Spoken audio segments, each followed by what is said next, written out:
Hi hello ಆತ್ಮೀಯ ಹೇ ಸೀತಾರಾಮ್ ವೀಕ್ಷಕರೇ, ನಾನು ನಿಮ್ಮವ ಇವತ್ತು ಮಲ್ಲಪ್ಪ ಜೋತವರು ತಮಗೆ ಇವತ್ತಿನ ಪ್ರಮುಖ ಸುದ್ದಿಗಳಿಗಾಗಿ ಆಹ್ವಾನಿಸ್ತಾ ಇದ್ದೇನೆ. ತಾವು ನೋಡಬೇಕು, ನೋಡೋದ್ರ ಜೊತೆಗೆ ನಿಮ್ಮ ಅಭಿಪ್ರಾಯ ಮಾಡಿಸ್ತಾ ಇರಬೇಕು.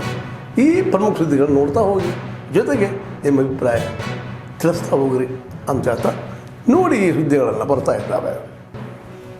आदमी मर रहा है, फिर भी आपको बात करना चाहिए नहीं. बुलेट फायरिंग हो गया, बड़ा पाव इंजर है, बुलेट मेरे खीसे में है और क्या बोलूँ सर, इधर लगा, इधर माथे को लगा, बुलेट मेरे खीसे में है. सर मरने के आदमी को नहीं सारा देना चाहिए. ये न्यूज़ करके ये करने का नहीं सर. नहीं नहीं, नाम वगैरह काटता नहीं सर मैं. हाँ हाँ, बाइक पे आए कि कैसे? जीप लेके गया था मेरा. वो उनका मेरे को मालूम नहीं हो.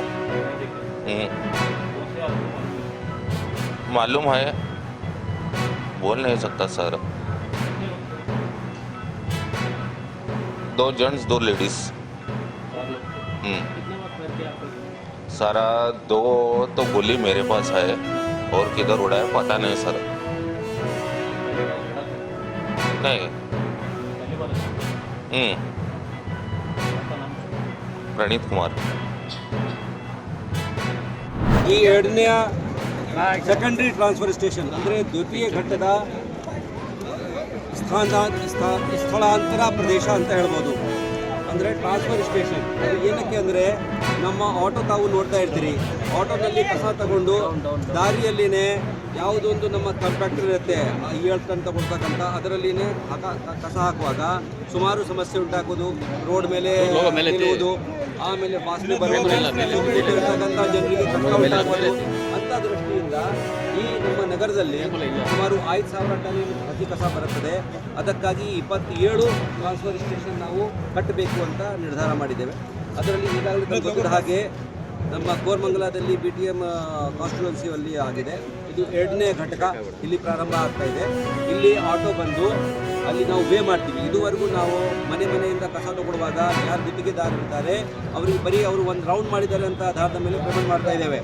ಈಗ ಅವರಿಗೆ ಕಸ ಎಷ್ಟು ಮಟ್ಟಕ್ಕೆ ಎಷ್ಟು ಕ್ವಾಂಟಿಟಿ ತಂದಿದ್ದಾರೆ ಅಂತ ಮಾಡಿ ಇಲ್ಲಿ ಫಸ್ಟ್ ನಾವು ಅದಕ್ಕೆ ವೇ ಮಾಡ್ತೀವಿ, ತೂಕ ಮಾಡಿ ಆ ಆಟೋದಾರರಿಗೆ ಆ ಪ್ರಕಾರ ಪೇಮೆಂಟ್ ಮಾಡಲಾಗುತ್ತೆ. ಇನ್ನು ಮುಂದೆ ಅದನ್ನು ಆಟೋ ಬಂದು ಕ್ಲೋಸ್ಡ್ ಆಟೋ ಸೆಂಟರ್, ಇದುವರೆಗೂ ಏನು ಮಾಡ್ತೀವಿ, ಮಂದಿ ಕೈಯಿಂದನೇ ಈಗ ಅಲೌಡ್ ಇಲ್ಲ ನಮಗೆ ರೂಲ್ಸ್ನಲ್ಲಿ, ಆದರೂ ಸಹ ಅವರು ಎಲ್ಲಿಂದ ಅಲ್ಲಿ ಟ್ರಾನ್ಸ್ಫರ್ ಮಾಡಬೇಕಾದ್ರೆ ಕೈಯಿಂದ ಟಚ್ ಮಾಡೋದು ಇತ್ಯಾದಿ ಅದೇನು ಅವಶ್ಯಕತೆ ಇಲ್ಲ. ಈಗ ಆಟೋ ಅಲ್ಲಿ ಬಂದು ಇಲ್ಲಿನೇ ಟಿಪ್ ಆಗಿ ಇಲ್ಲಿಗೆ ಬರುತ್ತದೆ. ಆ ಟಿಪ್ ಆಗಿರುವ ಕಸವನ್ನು ಈ ಥರ ಇರ್ತಕ್ಕಂಥ ದೊಡ್ಡದು ಕ್ಯಾಪ್ಸೂಲ್ನಲ್ಲಿ 20 ಕ್ಯೂಬಿಕ್ ಮೀಟರ್ ಸುಮಾರು 18 ಟನ್ ತಗೊಳ್ಳೋದಕ್ಕೆ ಇದಕ್ಕೆ ಶಕ್ತಿ ಇದೆ. ಇದರಲ್ಲಿ ಫಸ್ಟ್ ನಾವು ಆ ಕಸವನ್ನು ಅದನ್ನು ಸ್ವಲ್ಪ ಕಂಪ್ರೆಸ್ ಮಾಡ್ತೀವಿ. ಕಂಪ್ರೆಸ್ ಮಾಡುವಾಗ ಅಲ್ಲಿ ಕ್ರಿಕೆಟ್ ಏನಿದೆ, ರಸ ಏನಿದೆ ಅದು ಹಾಗೆ ಬಿಡುತ್ತದೆ. ಆ ರಸ ಕಂಟೈನರ್ನಲ್ಲಿ ಕಲೆಕ್ಟ್ ಆಗ್ತದೆ. ಅದಕ್ಕೆ ಡೀಚೆಡ್ ಟ್ರೀಟ್ಮೆಂಟ್ಗಾಗಿ ಕಳಿಸ್ಬಿಡ್ತೀವಿ. ಹೀಗಾಗಿ ವಾಸನೆ ಬರುವುದಿಲ್ಲ. ವಾಸನೆ ಬರುವುದು ಡೀಚೆಡ್ನಿಂದ ಬರುತ್ತದೆ. ಆ ಬೃಹತ್ ಬೆಂಗಳೂರು ಮಹಾನಗರ ಪಾಲಿಕೆ ವ್ಯಾಪ್ತಿಯಲ್ಲಿ ಬೆಂಗಳೂರು ನಗರದಲ್ಲಿರುವ ಬೀದಿ ಬದಿ ವ್ಯಾಪಾರಿಗಳು ತಕ್ಷಣವೇ ನೋಂದಾಯಿಸಿಕೊಳ್ಳಿ. ನಾಳೆ ಪ್ರತಿಯೊಬ್ಬರಿಗೂ FSS ಲೈಸೆನ್ಸ್ ಫ್ರೀಯಾಗಿ ನೀಡ್ತಾ ಇದ್ದೀವಿ ಸರ್ಕಾರದ ಮಟ್ಟದಿಂದ. ಬೆಂಗಳೂರು ನಗರದಲ್ಲಿರುವ ಊಟ ತಿಂಡಿ, panipuri, non veg, Chinese food, coffee, tea, ಇತರ ಆಹಾರ ಪದಾರ್ಥ, ಕಟ್ ಫ್ರೂಟ್ ಮತ್ತು ತಿನ್ನ ಪದಾರ್ಥ ಯಾರೇ ವ್ಯಾಪಾರ ಮಾಡುವಂಥ ಬೀದಿ ಬದಿ ವ್ಯಾಪಾರಿಗಳಿದ್ದರೆ ನಾಳೆ ಸಭೆಯನ್ನು ಕರೆದಿದ್ದೀನಿ. ನಾಳೆ ತಕ್ಷಣವೇ ಎಲ್ಲರೂ ನೋಂದಾಯಿಸಿಕೊಳ್ಳಿ. ನಮ್ಮ KPC ಕಾಂಗ್ರೆಸ್ ಭವನ, ಭಾರತ್ ಜೋಡೋ ಭವನಗೆ ಬರಬೇಕು. ನಾಳೆ ನಿಮ್ಮ ಆಧಾರ್ ಕಾರ್ಡ್ ಪ್ರತಿಯೊಂದು ದಾಖಲೆ ತಗೊಂಡು ಆಹಾರ ಪದಾರ್ಥ ವ್ಯಾಪಾರ ಮಾಡುವವರು ಪ್ರತಿಯೊಬ್ಬರು ನೋಂದಾಯಿಸಿಕೊಳ್ಳಿ. ನಿಮಗೆ FSS ಸರ್ಟಿಫಿಕೇಟ್ ಫ್ರೀಯಾಗಿ ನೀಡ್ತಾ ಇದ್ದೀವಿ. ಕರ್ನಾಟಕ ಸರ್ಕಾರದ ಆಹಾರ ಮತ್ತು ಆರೋಗ್ಯ ಇಲಾಖೆ, ಕಲ್ಯಾಣ ಇಲಾಖೆ, ಸಮಾಜ ಸಚಿವರು ಮಾನ್ಯ ದಿನೇಶ್ ಗುಂಡೂರಾವ್ ಕಡೆಯಿಂದ ನಾವು ಸರ್ಟಿಫಿಕೇಟನ್ನು ಮತ್ತು IAS ಆಫೀಸರು ಮತ್ತು BBMP ಆಯುಕ್ತರ ಒಂದು ಕಮಿಷನರು ನಿಮಗೆ ನಾವು ತಲುಪಿಸಿದ್ದೀವಿ. ನಾಳೆ ನಾನು ಸಭೆಯನ್ನು ಕರೆದಿದ್ದೀನಿ. ತಾವುಗಳೆಲ್ಲರೂ ನಮ್ಮ ಬೆಂಗಳೂರು ನಗರದಲ್ಲಿರ್ತಕ್ಕಂಥ ಆಹಾರ ಪದಾರ್ಥ ವ್ಯಾಪಾರ ಮಾಡುವವರು ಬಂದು ನಾಳೆ ಕಾಂಗ್ರೆಸ್ ಭವನ ಕಚೇರಿ KPC ಭಾರತ್ ಜೋಡೋ ಭವನ ನಾಳೆ ಸರಿಯಾಗಿ 10 ಗಂಟೆಗೆ ಎಲ್ಲರೂ ಬಂದು ಭಾಗಿಯಾಗಿ ತಕ್ಷಣವೇ ನೋಂದಾಯಿಸಿಕೊಳ್ಳಿ. ನಿಮಗೆ ಫ್ರೀ ಸರ್ಟಿಫಿಕೇಟ್ ಅನ್ನ ನೀಡ್ತಾ ಇದ್ದೀವಿ ಗೌರ್ಮೆಂಟ್ ಕಡೆ ಅಂತ ಹೇಳಿ ತಮಗೆಲ್ಲ ತಿಳಿಸ್ತಾ ಇದ್ದೀನಿ. ರಂಗಸ್ವಾಮಿ ರಾಜ್ಯಾಧ್ಯಕ್ಷರು.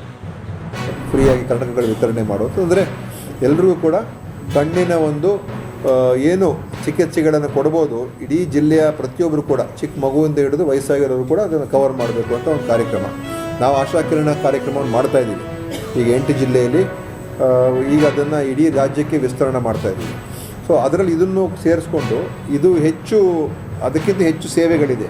ಸೊ ಅದಕ್ಕೆ ಏನೇನು ಸಹಾಯ ಸಪೋರ್ಟ್ ಬೇಕು ಜಿಲ್ಲಾಡಳಿತಕ್ಕೆ ಅದಕ್ಕೆ ನಾನು ಇಲ್ಲಿವರೆಗೆ ತಾವೆಲ್ಲ ಸುದ್ದಿಗಳು ನೋಡ್ತಾ ಬಂದ್ರಿ, ನೋಡಿದಿರಿ. ನಿಮಗೆ ಖುಷಿನೂ ಆಗಿರ್ಬೋದು ಅಥವಾ ಒಂದು ಸಂತೋಷ ಆಗಿರ್ಬೋದು, ಒಂದು ದುಃಖನೂ ಅನಿಸ್ಬೋದು. ಯಾಕೆ ಸುದ್ದಿ ಹಾಕಿದಾರಪ್ಪ ಅಂತ ಅನಿಸ್ಬೋದು. ಏನು ಅನಿಸಲ್ಲ ನಿಮಗೆ, ನಿಮ್ಮ ಅನಿಸಿಕೆಗಳು ನಮ್ಗೆ ಭಾಳ ಪ್ರಮುಖ. ಈ ಸುದ್ದಿಗಳು ನಿಮ್ಗೆ ಏನು ಅನಿಸಿದ್ರು ನೀವು ಕಾಮೆಂಟ್ ಬಾಕ್ಸಲ್ಲೇ ಹೇಳ್ತಾ ಇರ್ರಿ. ಜೊತೆಗೆ ಎಲ್ಲಕ್ಕಿಂತ ಹೆಚ್ಚಿಗೆ ಶೇರ್ ಮಾಡ್ತಾ ಇರ್ರಿ ಈ ನ್ಯೂಸ್ಗಳನ್ನು.